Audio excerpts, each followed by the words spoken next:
great older brother, type of brother, and would, what you ask for when you're growing up and you're a younger guy. Um, there was no questions I couldn't ask him. There was no question that was a stupid question. He always had an answer for me. He never make me joked around or laughed with any question I had. And I know when he's the father one day, probably pretty soon, he's gonna treat his kids the same way he treated me, and it's gonna work out. There's Mom. How's it going in there, huh?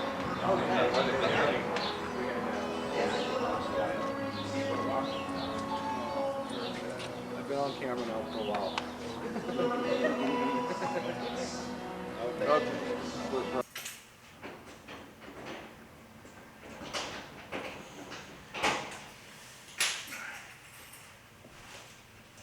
Got my 2 sets of keys, 2 locks. All right.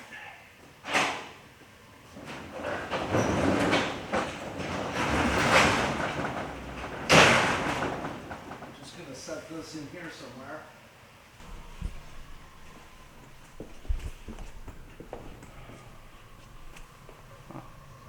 Needs another screw. They didn't put another screw in it. Should have 2 screws. They must have forgot. All right. I'm gonna roll my pants up.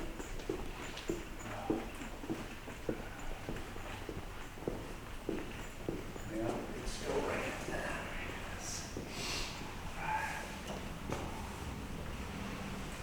Okay, ready? So my name is Anthony Parker, and I've been living in Torrance, California now for pretty much my whole life. I was born in Inglewood, California, and I think we moved to Torrance, or my parents did, when I was, I don't even know, maybe 2 or 3 years old. So the Ingram house is the house that was the first house my parents bought, coming from Inglewood. But the Ingram house, it was a good starter house. It was a small house, 3 bedrooms, but one of the bedrooms was pretty small and a single bath, 1,100 square feet. So it wasn't really elaborate, not much to it. I remember playing in the backyard back there, and my dad working on the yard and stuff. One time, Chris and I were out there playing, and it was a hot summer day. And he was like digging dirt or something like that. Anyway, he had like a glass of lemonade, I think, on the wall. And I guess I put a bunch of dirt in his glass for some reason. And I think he drank, he was unaware and he just like took a big sip. So when my mom got pregnant with, my youngest brother, Timmy, we needed another bedroom. And I don't know how my parents did it, but they were able to keep that house and rent it out and buy this house on Wendy, which was a bigger 4-bedroom, 2-bath house, a larger square footage, a corner lot. So it was, good size for a family of 6. And then that's just where we lived, growing up with Timmy and Lise, and then Chris and I, and like I said, I don't know how my parents were able to buy both those houses, which worked out great later on in my life and my parents' life, because I was able to live over there later on. It was kind of like a full circle. And then they had, one of their sons there to take care of it for them as they were getting older and, unable to go over there and paint. And because my mom would do all that, she'd go over there and paint and in between tenants. And that it gets more difficult when you get older. So I kind of took on that role then. Yeah, so I had some roommates. Like I said, my brother moved in for a while. Chris did, and then Dean, Addie moved in for a while just to help pay for the rent, really. I mean, I was working all the time except for that, like those 2 or 3 months when I broke my ankle, when I had to just recover. So that probably took 6 full months of me just getting back on my feet. It was May 5th of 92. But I can't remember exactly when I moved into Ingram. I think it was probably like the August before, 91. So it was only like an 8 or 9 month period I had there. and then I snapped my ankle, and Yeah. it was just a total setback because then I couldn't work, and you're just immobile. I couldn't drive. Yeah, it was a real pain in the ass when that happened. Because 6 weeks in the cast, and then the whole time you're thinking, oh man, as soon as I get this cast off, I'm going to be able to walk around, and I'll be able to, I'll get back to normal and do everything. And then they cut the cast off, and you can't even move your ankle. It's just because it's all atrophied. And so then you have to do all the rehab just to get back on your feet. So it's not like it's just instant. And then I think Lex and I were kind of starting to maybe just drift apart a little bit. Maybe the distance had something to do with that, or my lack of commitment was probably another issue in her mind. Yeah, so wait, what was the question again now? I got sidetracked. I want to thank everyone who was in our wedding, our bridesmaids and our groomsmen and our best man and our maid of honor for being there for us and helping us to have a beautiful, beautiful wedding ceremony. That's right. So I was, there, and Mom's sister, your guys' aunt, Lori, right, Pizzo, she'd come down quite a bit to visit, or over from Arizona, where they were living. And they were family friends because they actually were living in the house right next to the Ingram house, right next door. So I knew them as little kids, and Lori was real close with Lisa, my sister. So they grew up together for several years, but they relocated out to Arizona. And at some point, Dina came out with her one time, and her and I just kind of hit it off over at the Ingram house. I remember we were just kind of sitting around, and then she left to go back home with Lori. Dina did, and we started writing and calling, and it just kind of progressed into us dating. And then I would make trips out to Arizona, like weekend trips, and at this point, I think I was working. I was working the drywall, but I just got a job at the city of Manhattan Beach. So that would have been about 1997, I believe, is when I got hired for the city of Manhattan Beach. And I remember getting off work at 4:30 at the city, and I'd drive back to Ingram, and I'd just pack real quick, and I'd just get on the road and drive to Arizona like a Friday night, and get there late Friday night, and then come back Sunday, just to see your mom. Plus, always keeping you up to date with today's biggest songs. Happy the holidays on Coast 103.5. It's your first Christmas. Merry Christmas.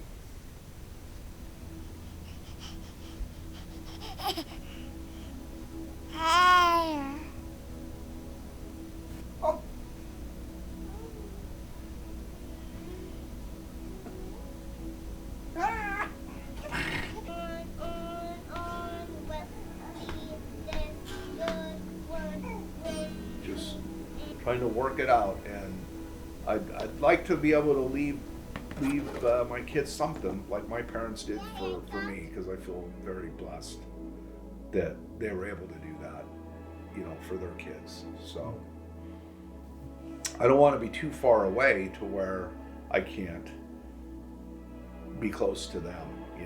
If I wanted to buy property and acquire some equity and hopefully leave you kids something in the future, I don't think I'd be able to do that in California. And then I do have some health issues now, so I need to, and I have a great team of doctors here. I'd like to, at least if I do make a move, initially keep my team so that I can logistically come back, every 3 weeks or a month, whenever my appointments are, and knock those out. Raising my family and living in the Ingram house for 30 years, and then both my parents passing away, and having my family there, and then me kind of transitioning over to the Wendy house when my dad needed care, and then that slowly progressed as for me just being more and more, spending more and more time at the Wendy house. So now I've got my family at the Ingram house and me at the Wendy house, and both those houses are tied up in a trust that needs to eventually at some point be dissolved and be distributed amongst the siblings. So that all just fell on me because it wasn't, it wasn't Timmy that had to really deal with, changing his life or moving or anything, or Lisa or Chris, because they were all living elsewhere. So it didn't affect them the same way. Cassia, peppers, and cilantro. Oh, right there. Tony's has got food too, but I normally go up top, and that's the bar up top. Oh, I see it. Yeah, Nice. sit up there. That's one place that is still here, thank goodness. Well, we can Guys, you go. like my fun powder? Are you guys gonna see that movie There's a thought to set sail. on Christmas? Oh yeah, that's what he does. Do you know what I'm talking about? For the SpongeBob movie, No, or? the musical. Oh no, I don't really know. But he does do that, like with his arm, I think. This kind of day. It was emotional because they were both passed. My mom had already passed. My dad, I think I started clearing out a little bit when he was still alive. Some things when he was in the home, not a lot. So really, after he passed, then I really kind of went through it, completely. But like going through my mom's dresser, like that was hard. Going through all the photo albums was hard because I sat down with pretty much every photo, boxes of photos and the albums that my mom had kind of categorized and looked through really every one. So that was emotional, like I said, and then going through my dad's clothes was difficult because I wanted to keep some stuff that would fit me. I'd try it on and then I'd decide, okay, should I take this to, should I keep it? Do I like it? Does it fit? Or should I take it to Goodwill or Salvation Army?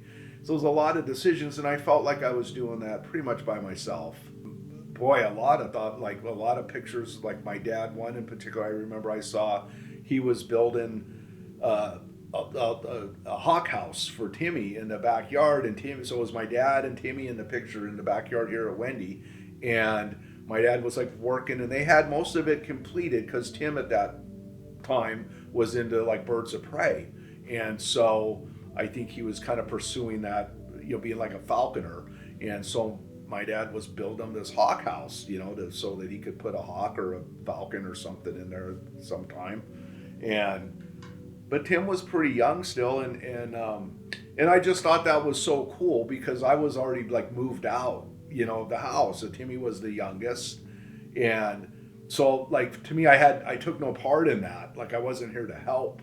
I had no input. Like I didn't even really know or remember him doing that until I looked at the picture, and so in my mind, yeah, it's like, oh man, I wish I could have, helped my dad out or talked to him about how he was going to build this part, or because once they're gone, I think you just think like that.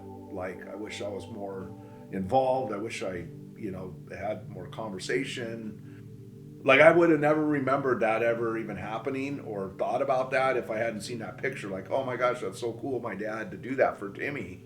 Another example is my dad karting, when he was karting, and he was like in his mid 60s, and he's in his full race suit with his kart and his helmet. And like, I knew he was doing that, and I never like sat down and talked to him about it really. I'd come over, he'd be out in the garage kind of messing around with this cart. He had it up on a stand, I remember one time, but you just take it for granted, and then they're gone, and it's like, well, shoot, I didn't even really talk to him I didn't engage him about his karting. He probably would have liked that, but it was like a missed opportunity. Back even like with Timmy, like, shoot, I could have, maybe took him out, drove him somewhere to go to a field. Mm-hmm. And he probably would have dug that more than anything, but it just never happened. So, and now those days are gone, so you can't get them back. But I wish every time I go to the cemetery, I wish I would have talked to my mom more, but, Mm-hmm. Especially in the last days, but you just don't ever really know what's around the corner. So, just come over and just sit. And but I was raising you guys, and things are busy, and that's just what happens. And then but just to come over and say, how's it going, Mom? What have you been up to? Anyway, we can cut all that out.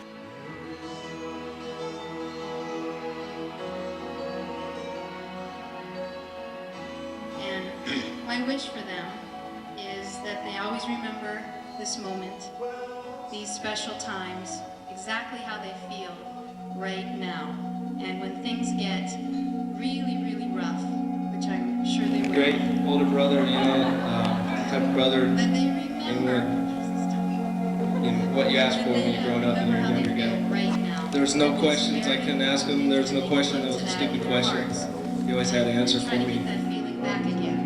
They forget. And that leads into a special little song that I'm gonna do real well. He's gonna treat his kids the same way he treated me, and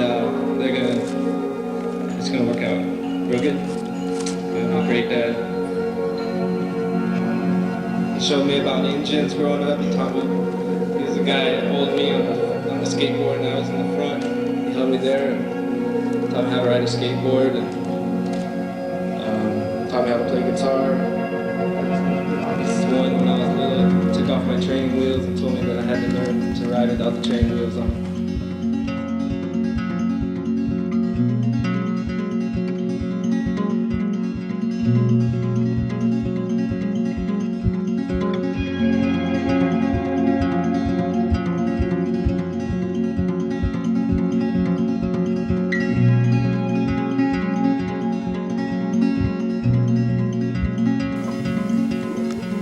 You look pretty cute for having a son that just graduated. Yeah, old and ancient and decrepit. Oh, be quiet. Be quiet. Weak. You're cute, honey. Okay, I got you. Spare me. Now the light's still on.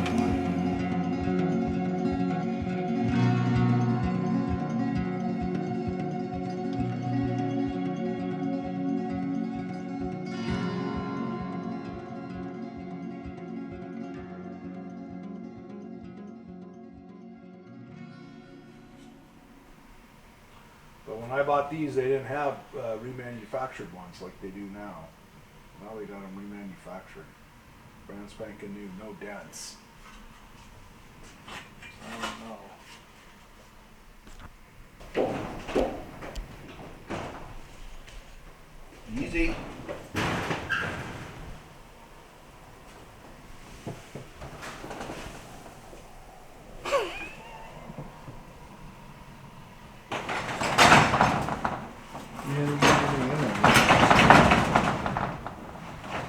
Any gear or anything?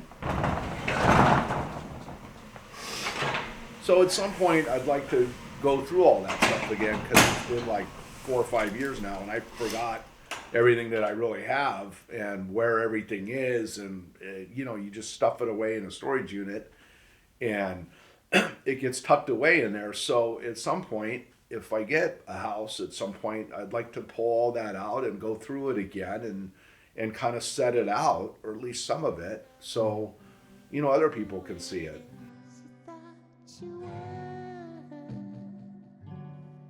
Does it hurt? These are words